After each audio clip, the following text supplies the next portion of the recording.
और ये 4 नियम का पालन आप सब करिए। मैं आपको विनम्रता पूर्वक लेकिन विश्वास से कहता हूं कि ये 4 नियम का जो भी पालन करेगा, जिंदगी में बीमारी और रोग उसको कभी आएंगे नहीं।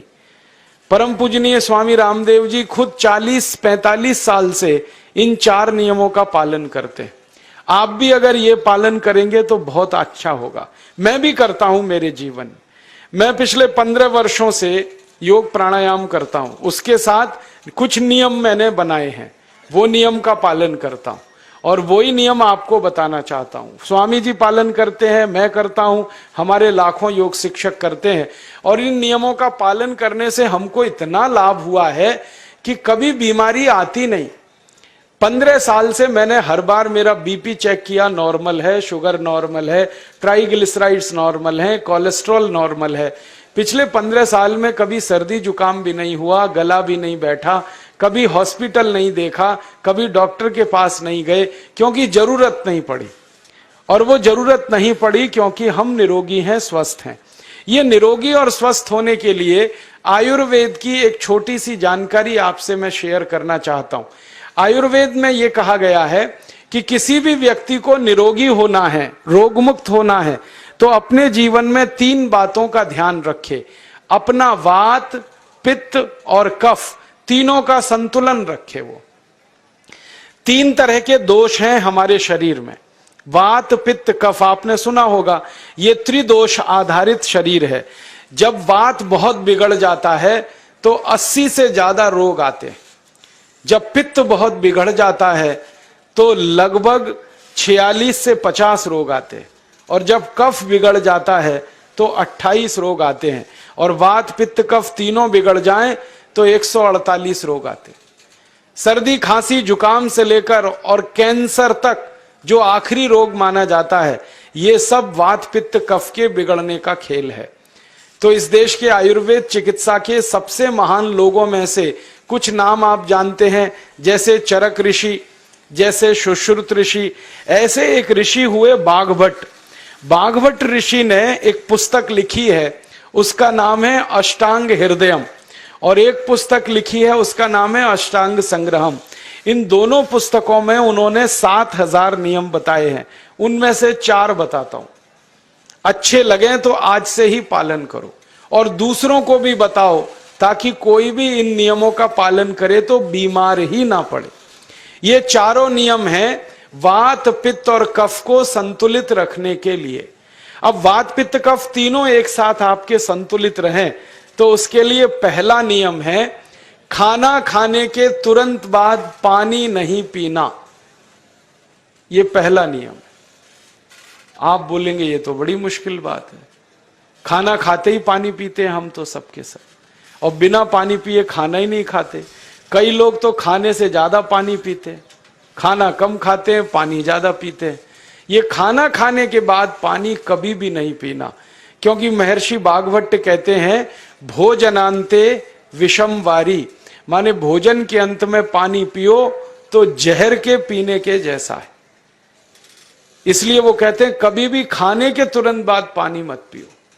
अब आप मुझे पूछोगे क्यों नहीं पिए, कारण बता दो। कारण मैं बताना चाहता हूं सरल भाषा में। हम जब खाना खाते हैं ना तो पेट में सारा खाना इकट्ठा होता है। पेट में एक स्थान होता है, उसको हम कहते हैं जठर। संस्कृत में, हिंदी में जठर कहते हैं, अंग्रेजी में उसको एपिगैस्ट्रियम कहते हैं, हिंदी में कुछ लोग उसको आमाशय भी कहते हैं। ये जठर छोटा सा स्थान है। आपके पेट में नाभि है ना, उसके लेफ्ट साइड में बाईं तरफ छोटा सा स्थान है। सारा खाना आपका इसी स्थान पर आता है। जो भी आप खाते हो, रोटी, चावल, दाल, सब्जी, दूध, दही, कुछ भी खाओ, सब कुछ जठर में आता है। अब जठर में जैसे ही खाना इकट्ठा होता है तो उसमें आग जलती, और उस आग को कहते हैं जठर अग्नि। मिला के बोल देते हैं जठराग्नि। आप जैसे ही खाना खाते हो, पेट में जठर में अग्नि जलती है। वो अग्नि खाने को पचाती है, और अग्नि खाने को ऐसे ही पचाती है जैसे रसोई घर की अग्नि खाने को पकाती है। आपके रसोई घर में आप अग्नि जलाओ, उसके ऊपर दूध रख दो, दूध में थोड़ा चावल डाल दो, अग्नि जब तक जलती रहेगी खीर तब तक बनती रहेगी। आप घर में अग्नि जलाओ, उसके ऊपर पानी रख दो, उसमें दाल डाल दो, दाल की पकने की क्रिया तब तक चलेगी जब तक अग्नि जलेगी।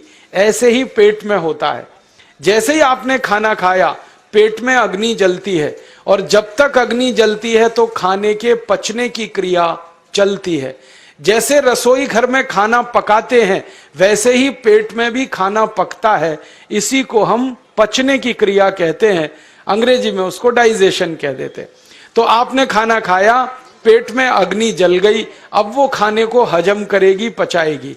अब मुझे एक प्रश्न का उत्तर दो आप, कि जैसे ही आपने खाना खाया पेट में अग्नि जल गई और वो खाने को पचा रही है, तुरंत आपने गट गट गट गट पानी पी लिया,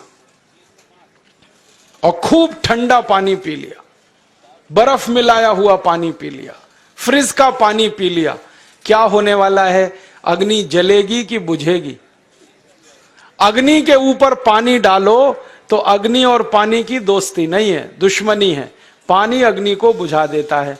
तो आपने खाना खाया, अग्नि जली, पीछे से गटगट पानी पी लिया, अब अग्नि शांत हो गई, अब खाना पचेगा नहीं, तो वो पेट में पड़ा पड़ा सड़ेगा, और सड़ा हुआ खाना 100 से ज्यादा विष पैदा करेगा, और वो 100 विष आपकी जिंदगी को नरक बना देंगे, और जिंदगी भर आप बीमार पड़े रहेंगे।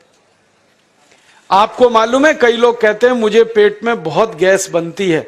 ये गैस उन्हीं को बनती है जिनका खाना हजम नहीं होता। कोई लोग कहते हैं कि मुझे पेट में जलन होती है, ये जलन उन्हीं को होती है जिनका खाना पचता नहीं।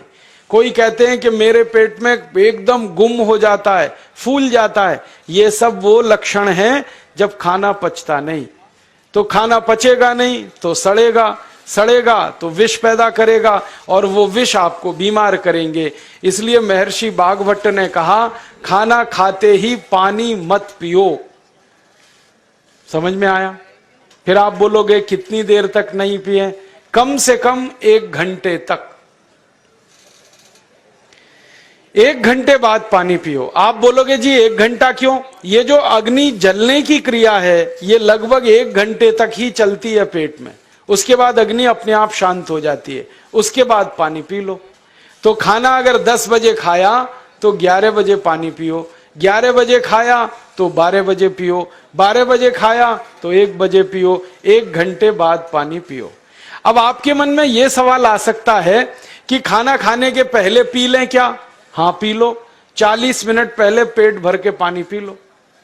10 बजे खाना खाना है, 9:20 पे खूब पानी पी लो, जितना पी सकते हो। 11 बजे खाना खाना है, 10:20 पे पी लो, खूब पानी पी लो, 40 मिनट पहले। आप और एक सवाल पूछ सकते हो कि अच्छा ठीक है, खाने के बाद पानी तो नहीं पिएंगे, कुछ और पी सकते हैं क्या पानी को छोड़कर? तो उसके लिए भागवत जी कहते हैं कि खाने के तुरंत बाद अगर पीना है तो दही की लस्सी पियो, मट्ठा। खाने के बाद अगर तुरंत पीना है तो फलों का रस पियो, गन्ने का रस पी लो, संतरे का रस पी लो, मौसमी का रस पी लो, अनार का रस पी लो। अब आप कहोगे ये सब महंगी महंगी चीजें बता रहे हैं, गन्ने का रस, संतरे का रस, अनार का रस, पैसे तो है नहीं। तो सबसे सस्ता रस है नींबू का ही रस पी लो, शिकंजी बना के पी लो, वो तो सबसे सस्ता है। तो खाना खाने के बाद या तो दही की लस्सी पियो या रस पियो। और एक तीसरी चीज है, दूध पी सकते। तो खाने के तुरंत बाद पीना है तो दही की लस्सी या मट्ठा, खाने के तुरंत बाद पीना है तो कोई फल का रस, खाने के तुरंत बाद पीना है तो दूध। पानी 1 घंटे बाद पियो। और अगर एक बात ध्यान रखो तो अच्छा है कि सवेरे खाना खाते हैं जिसको हम ब्रेकफास्ट कहते हैं, नाश्ता, तो फलों का रस पीना अच्छा, दोपहर को खाना खाएं तो लस्सी और मट्ठा पीना अच्छा, और रात का खाना खाएं तो दूध पीना अच्छा। जो लोग इस नियम का पालन कर सकते हैं जिंदगी में कभी भी 80 रोग उनको नहीं हो सकते। वात पित्त कफ तीनों ही इस एक छोटे से नियम से संतुलित रहते हैं। तो ये पहला नियम मैंने आपसे कहा। दूसरा नियम एक और है, और वो नियम ये है कि पानी कभी भी पियो, घूट घूट भर के पियो। जैसे गरम चाय पीते हैं, गरम कॉफी पीते हैं, गरम दूध पीते हैं, एक एक घूंट भर के, एक एक सिप करके, ऐसे ही पानी पीने की आदत डालो। ये मुंह में एक बार गिलास लगा लिया, गटागट उसको खाली कर दिया, ये तरीका गड़बड़ है। एक घूंट पानी, दो घूंट पानी एक बार में उतना ही पियो। आप बोलोगे ये क्या चक्कर है? बात ऐसी है कि एक एक घूंट पानी जब हम पीते हैं तो मुंह की लार पानी के साथ मिलकर पेट में अंदर जाती है, और ये जो मुंह की लार होती है ये क्षारीय होती है और पेट में हमेशा अम्ल बनता रहता है। तो एक घूंट पानी पिया, मुंह की लार इसके साथ अंदर गई, दो घूंट पिया और ज्यादा गई, बार बार लार अंदर जाएगी तो क्षार पदार्थ पेट के अम्ल के साथ मिलेगा। पेट में अम्ल बनता है, मुंह में लार क्षारीय होती है। तो ये क्षार को अम्ल में मिला दिया जाए और ये अच्छे तरीके से मिलकर पेट में जाए तो कभी भी कोई व्यक्ति के पेट को अम्लता नहीं होती, एसिडिटी नहीं होती। और पेट में अम्लता नहीं होती तो रक्त में अम्लता नहीं होती, और जिनके रक्त में अम्लता नहीं होती उनकी जिंदगी में कभी भी वात पित्त कफ के असंतुलन की स्थिति पैदा नहीं होती। इसलिए पानी घूट घूट करके पीना। मैं आपको एक छोटा सा मेरा ऑब्जर्वेशन बताता हूं, परीक्षण। आप भारत देश में या दुनिया में कहीं भी जाओ, मनुष्य को छोड़कर पशु पक्षियों को देखना शुरू करो, वो पानी कैसे पीते। किसी चिड़िया को पानी पीते हुए देखो, किसी पक्षी को पानी पीते हुए देखो, वो चोंच के एक बूंद ही के बराबर ही पानी उठाता है। एक बार में एक बूंद पानी लेगा, फिर थोड़ी देर चोंच चलाएगा, फिर पिएगा, फिर दूसरी बूंद लेगा, फिर चोंच चलाएगा, फिर पिएगा, फिर तीसरी बूंद। एक एक बूंद पक्षी पानी पीता है।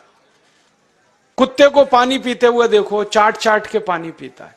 शेर को पानी पीते हुए देखो, चाट चाट के पानी पीता है।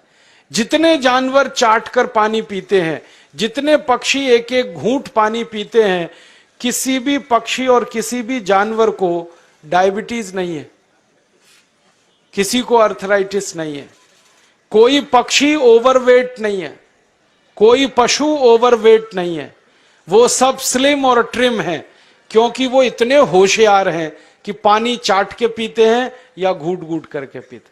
अब मुझे ये हैरानी होती है कि ये पशु पक्षियों को कौन सिखाता है? वो अपने जन्म से ये ज्ञान सीख के आते। उनका कोई गुरु नहीं है, उनका कोई विद्यालय नहीं है, उनके कोई प्रशिक्षण शिविर नहीं लगते, फिर भी उनको इतनी अकल है कि पानी घूट घूट पीना। और हम ये मनुष्य जिनके इतने गुरु, इतने विद्यालय, इतने कॉलेज, सीखने वाले, सिखाने वाले, और हम मूर्खों के मूर्ख गटागट गटागट पानी पीते रहते हैं। तो पानी पीने का तरीका बदल दो, घूट घूट भर के पानी पियो। ये दूसरा नियम है। तीसरा नियम है कि जिंदगी में कितनी भी प्यास लगे, ठंडा पानी कभी मत पियो। बर्फ डाला हुआ पानी, फ्रिज में रखा हुआ पानी, वाटर कूलर का पानी जिसका तापमान बहुत कम है, ये कभी मत पीना। क्यों? क्योंकि शरीर आपका गर्म है और पानी ठंडा है। अब होता क्या है वो मैं समझाता हूं सरल भाषा में। पेट तो गर्म है, अब इसमें ठंडा पानी डाल दिया आपने तो अंदर झगड़ा होता है। और झगड़ा क्या होता है? या तो पानी पेट को ठंडा करेगा या पेट पानी को गर्म करेगा।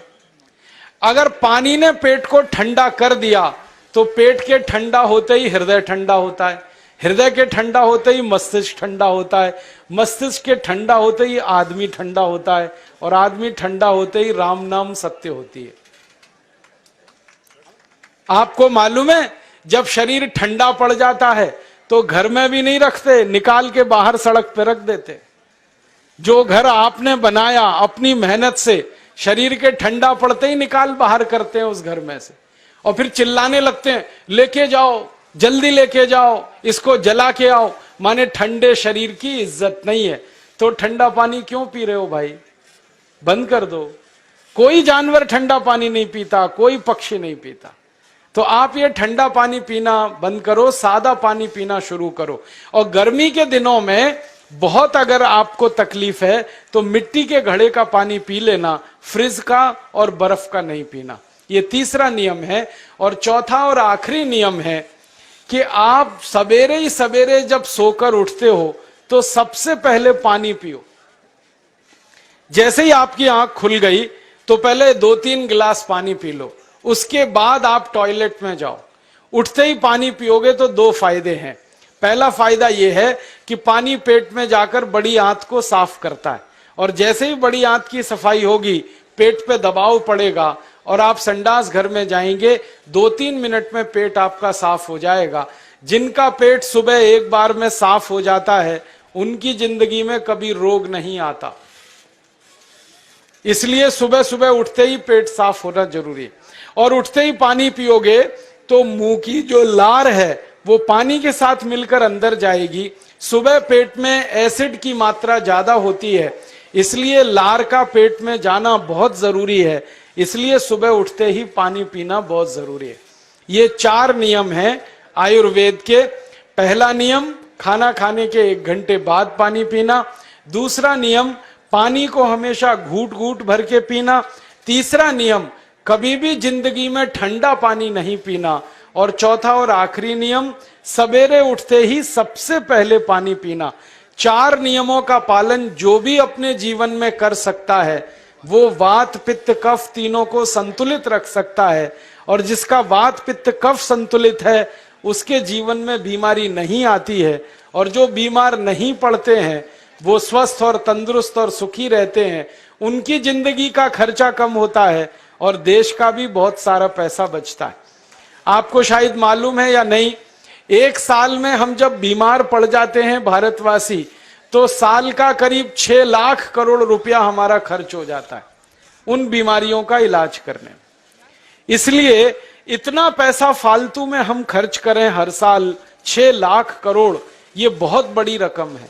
इससे बेहतर यह है कि हम बीमार ही नहीं पड़ें और स्वस्थ रहें, सुखी रहें। और ये 6 लाख करोड़ का जो खर्चा हम करते हैं बीमार पड़ने पर, अक्सर ये एलोपैथी की दवाएं खाने में खर्च होता है। और जो एलोपैथी की दवाएं हम खा रहे हैं, जैसे paracetamol, Baralgan, butazone, oxyphenbutazone, aspirin, Disprin, Novalgin, ये सब ऐसी खराब दवाएं हैं जो दुनिया के देशों में 20 साल पहले बंद हो चुकी हैं, भारत में धड़ल्ले से बिक रही हैं और हमको बीमारियों से ज्यादा गंभीर बीमारियों में फंसा रही। ज्यादातर दवाएं जो आप खाते हो वो किडनी खराब कर देती हैं, लीवर खराब कर देती हैं, आंतों में घाव कर देती हैं, विकलांगता आ जाती है, पैरालिसिस हो जाता है, ब्रेन हेमरेज हो जाता है, हार्ट अटैक आ जाता है। दुनिया में लगभग इस समय 84,000 दवाएं बिकती हैं। और आपको सुनकर हैरानी होगी, उनमें से मात्र 117 दवाएं हैं जो काम की हैं, बाकी सब बेकार की दवाएं हैं। उन बेकार की दवाओं को खाकर हम 6 लाख करोड़ खर्च करते हैं। ये बहुत दुख और अफसोस की बात है।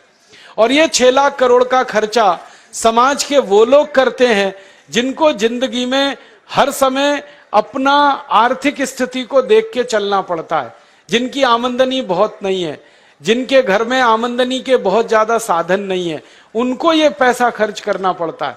तो कई बार क्या होता है, किसी का घर बिक जाता है, किसी का खेत बिक जाता है, किसी के घर के गहने गिरवी रख जाते हैं, किसी को कर्ज लेना पड़ जाता है, किसी को कर्ज लेकर दोबारा कर्ज लेना पड़ जाता है।